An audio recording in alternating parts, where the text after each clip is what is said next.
begin tonight with updates of the Rivers State House of Assembly impasse, as a Court of Appeal in Abuja has upheld the judgment of the Federal High Court Abuja, which set aside the Rivers' 800 billion naira budget passed by 5 members of the House, led by Edison Ehie.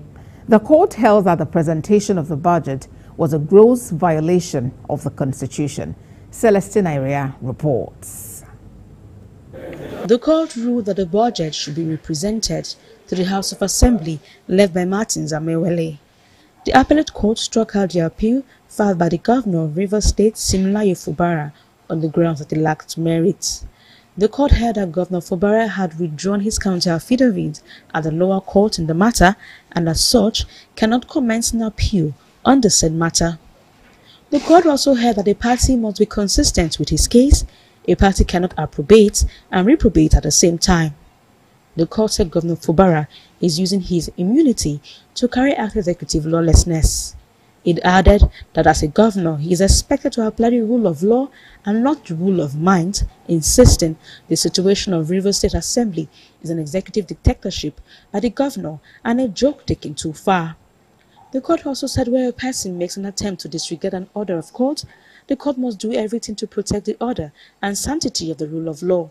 Court of Appeal this afternoon affirmed the decision of the Supreme, and in affirming same clearly stated that Right Honorable Martin Chike Amewule is the authentic Speaker of the Rivers State House of Assembly. The Court of Appeal came with a sound, comprehensive and conclusive pronouncement on it, that it amounts to a caricature for 4 members of the House of Assembly to sit and claim that they are deliberating on any issue.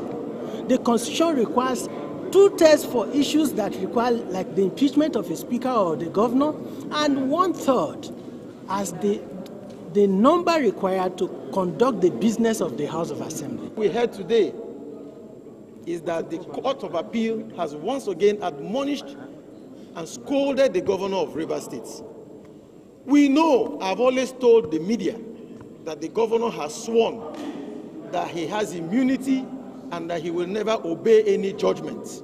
Today, the Court of Appeal emphasized that point and reprimanded the governor for all his actions that are against the Constitution and laws of this country. A cost of 500,000 naira was awarded in favor of each of the respondents from the 1st to the 12th against the appellant. Aside the judgment delivered by Justice James Omotosho, Justice Peter Linfo of the Federal High Court here in Abuja on 20th September restrained INEC from declaring vacant the seat of the 27 lawmakers on grounds that a suit filed seeking to declare their seats vacant was statute barred.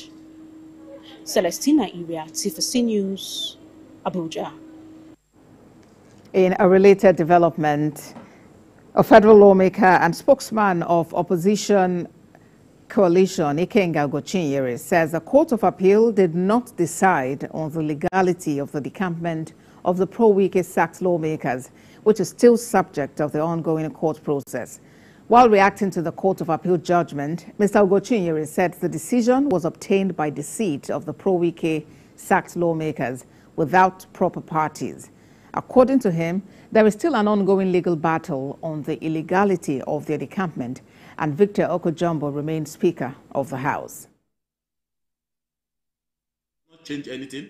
Right Honorable Okojumbo remains the Speaker of the Rivers State House of Assembly. It will be appealed, but it's important to understand the deceitful and criminal mindset of these people. You go into a peace accord, you go secretly at the back, you continue the matter, even when other parties have withdrawn. So it's important the people know that Fubara has never been the aggressor. It is always the wicked group that they don't want peace, they don't want local government election, they don't want chairman to be sworn in, they don't want budget to be passed, they just want commotion and anarchy. For more updates, a legal practitioner, Bolanle Olugbani, joins me on TVC News at 10. Mr. Olugbani, help us get an interpretation of this judgment. Does this settle the legitimacy of the Amewule-led House? Well, I think that the judgment was just the soundest judgment with regards to the issue that any court of law could have given. the Court of First Instance, which is the High Court, had already given a judgment. The decision by the Court of Appeal is just a reaffirmation of that judgment.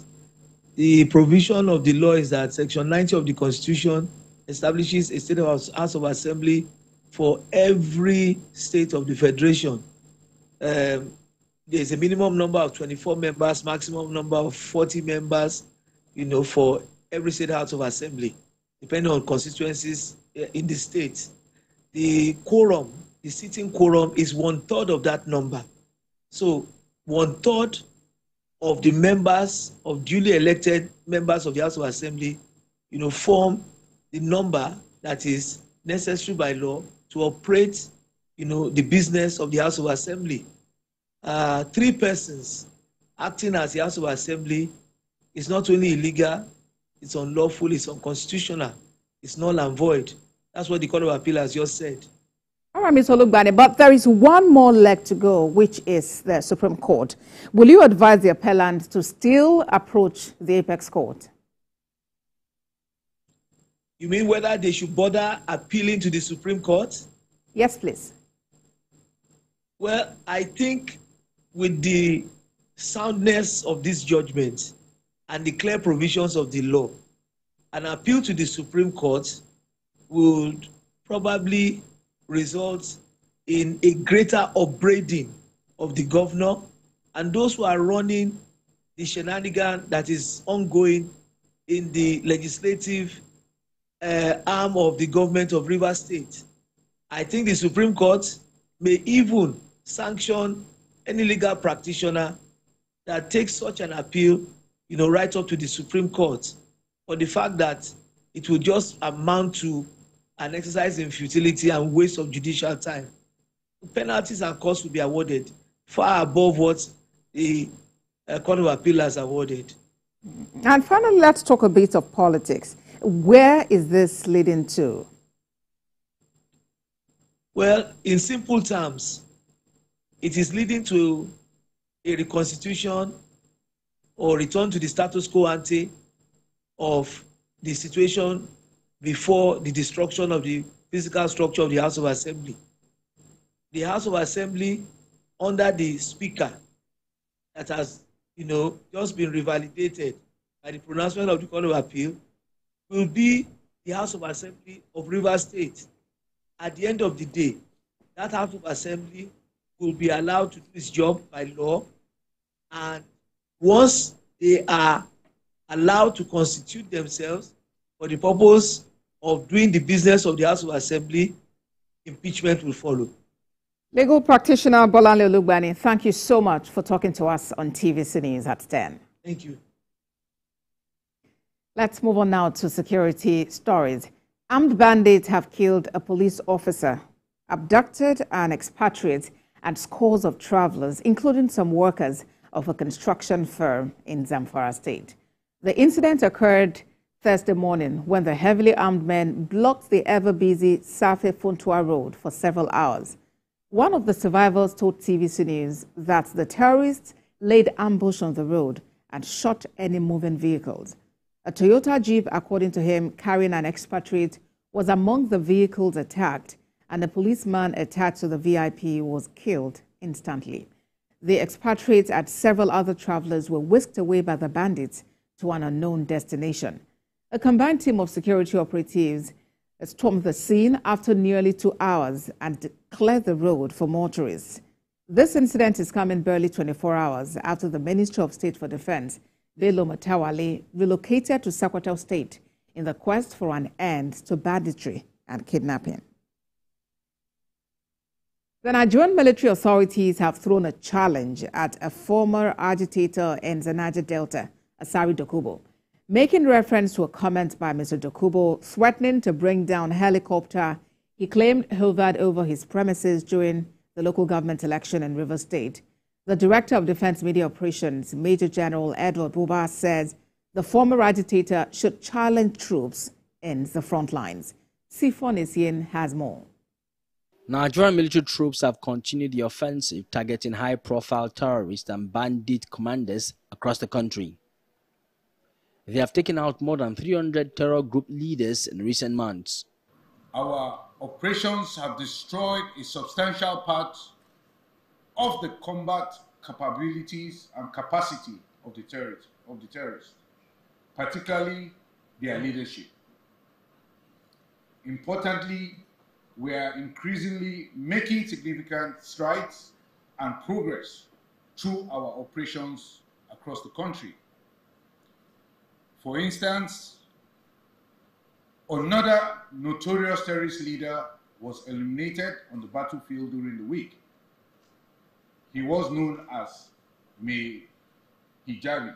The military authorities acknowledge the enormity of the security challenges and efforts required. We fully understand the importance of momentum in warfare. We must sustain the momentum, and it is for this reason we take the fight to the terrorists. I have the capacity to contain them. Recent comments by former Niger Delta agitator Asari Dokubo, who threatened to bring down a military helicopter allegedly hovering over his premises during the local government election in Edo State, also caught the attention of the military. He doesn't have that capability, he's just blabbing. But I will allow the security forces that are responsible for handling such cases to take up the matter. Ours is come on the battlefield and we take you out. You should come on the battlefield. The military insists a whole of society approach is required to tackle the security challenges in the country. Sifon Essien, TVC News, Abuja. In response to a fatal motor accident involving 16 police operatives who were returning to Kano after an election duty in Edo State, the Inspector General of Police has made a compensatory payment of 10 million naira each to the families of the 5 deceased officers, 2 million naira each to those who sustained injuries and are still receiving treatment, and 500,000 naira each to those who have been discharged after treatment, bringing the total payment to the sum of 60 million naira.